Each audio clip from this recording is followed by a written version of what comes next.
He cheated and thought he won, so I let him marry her, and the moment he said I do, I handed the bride a flash drive that ended everything.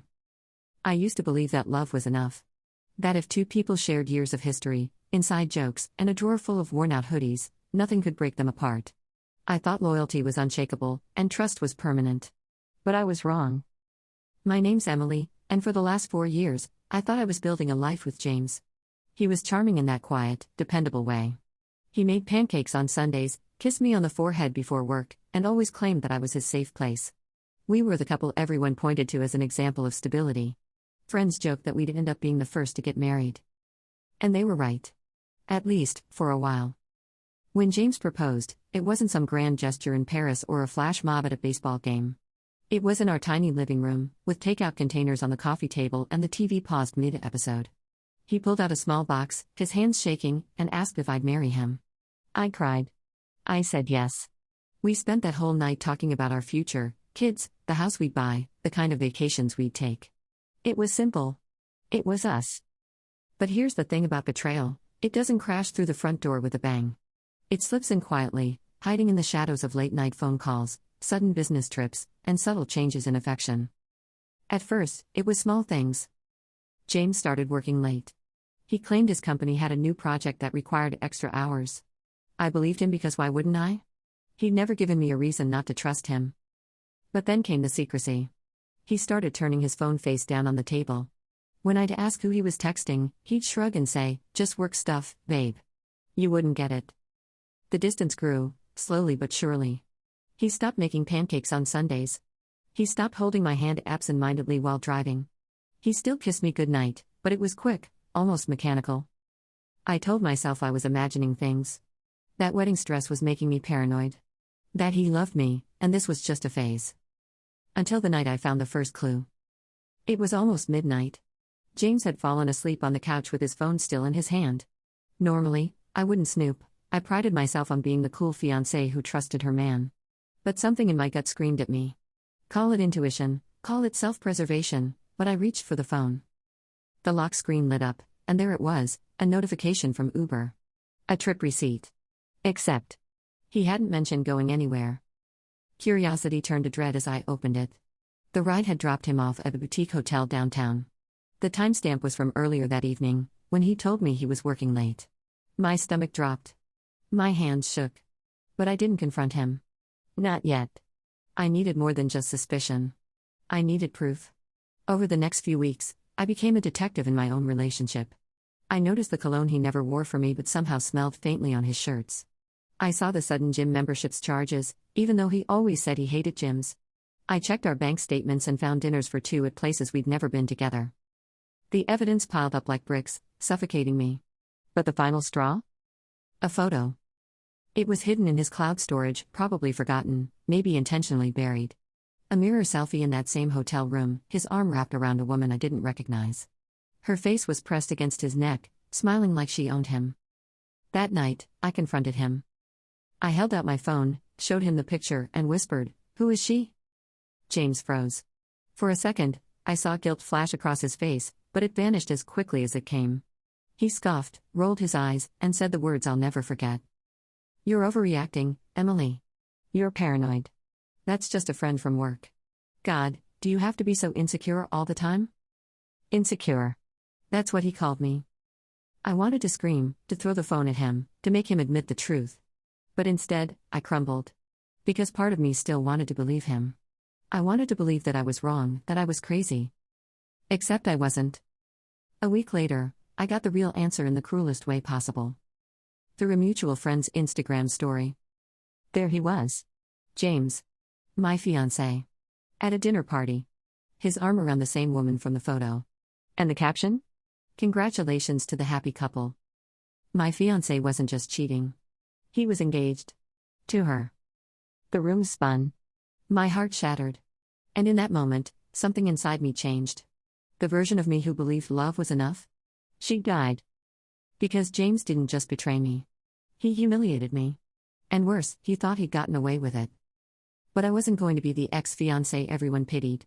I wasn't going to let him walk down the aisle with her, smug and unscathed, while I licked my wounds in silence. No. If James wanted a wedding, he was going to get one. But it wouldn't end the way he thought. I spent the next month collecting every piece of evidence. Every text. Every receipt. Every photo. I organized them meticulously, labeling folders, creating timelines. I bought a sleek little flash drive, engraved with a simple word, truth. I RSVP'd to the wedding under a mutual friend's name. Nobody knew I was coming. And as I zipped up my black dress the morning of the ceremony, staring at myself in the mirror, I whispered, "Let's see who's insecure now." The church bells rang softly, echoing through the air like a warning I was the only one who understood. I stood at the back of the venue, invisible in a sea of white lace and pastel flowers. Guests laughed, clinking champagne glasses, their voices full of excitement. To them, this was the happiest day of James's life. To me, it was Judgment Day. James stood at the altar in a perfectly tailored tuxedo, grinning like he owned the world. His bride-to-be, Anna, looked radiant in a gown that shimmered under the lights. She didn't know.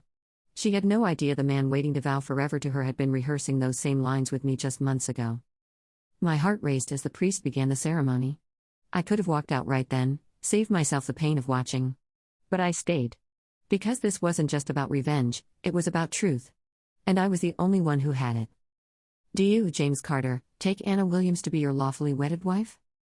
He smirked. Smug. Confident. Certain that his secret life was buried. "I do."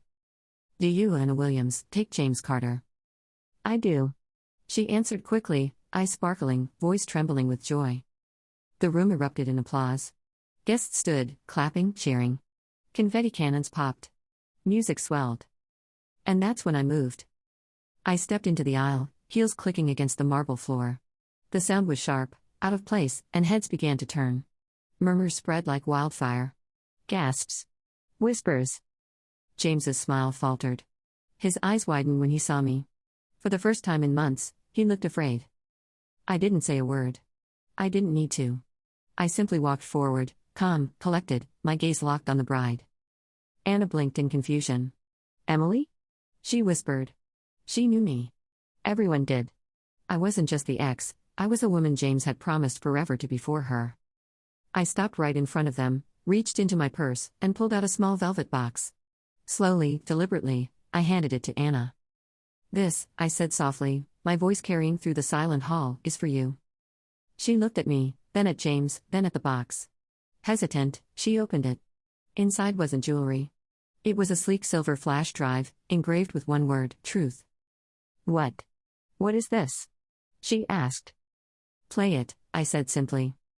James lunged forward, panic in his eyes. "Don't. Anna, don't listen to her." But it was too late. Her maid of honor had already grabbed the flash drive and rushed it to the projector at the back of the hall, curiosity burning. Within seconds, the big screen behind the altar flickered to life. And the truth began to play. The first slide, texts. "Can't wait to see you again tonight. I'll tell Emily I'm working late. You're so much better than her." Gasps rippled through the crowd. Guests leaned forward, whispering, clutching their pearls. Then came the photos. Hotel selfies.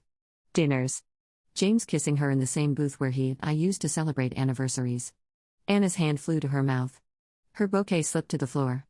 "Anna, listen, it's not what it looks like," James stammered, his face pale, sweat dripping down his temples. But the video kept rolling. Receipts. Voice recordings. Bank statements. Every lie he'd ever told me, laid bare for everyone to see. And then, the final blow, a video clip. James's voice, laughing, bragging. "Emily will never know. She's too stupid to figure it out. And even if she does, what can she do? She's nothing without me." The room went dead silent. Anna turned slowly to look at him, her face crumbling. You said you loved me?" "I do." This is out of context," he stammered, reaching for her arm. She yanked it away. "Out of context?" She screamed. "You called her stupid. You were sleeping with me while planning a wedding with her? What kind of monster are you?" The guests erupted into chaos. Some shouted. Some stormed out. His own mother slapped her hand over her mouth, tears in her eyes. I didn't wait to watch the fallout. My job was done. I turned, heels clicking once more, and walked calmly down the aisle as the room behind me descended into screaming, accusations, and shattered glass. James called after me, his voice cracking, desperate now. "Emily. Wait. Please." I didn't look back. It's been 6 months since that day. James lost everything. Anna called off the wedding on the spot, demanding the venue cancel the reception. His family disowned him, ashamed to be tied to his name. Word spread at his job, and soon he was let go. He tried reaching out to me. Calls. Emails. Messages. Apologies that came too late. I blocked him on everything. Anna messaged me once. Not to apologize, not to beg, just to say thank you. Thank you for saving her from a lifetime with a liar. Thank you for being brave enough to show the truth when she couldn't see it. As for me? I moved on. I started fresh.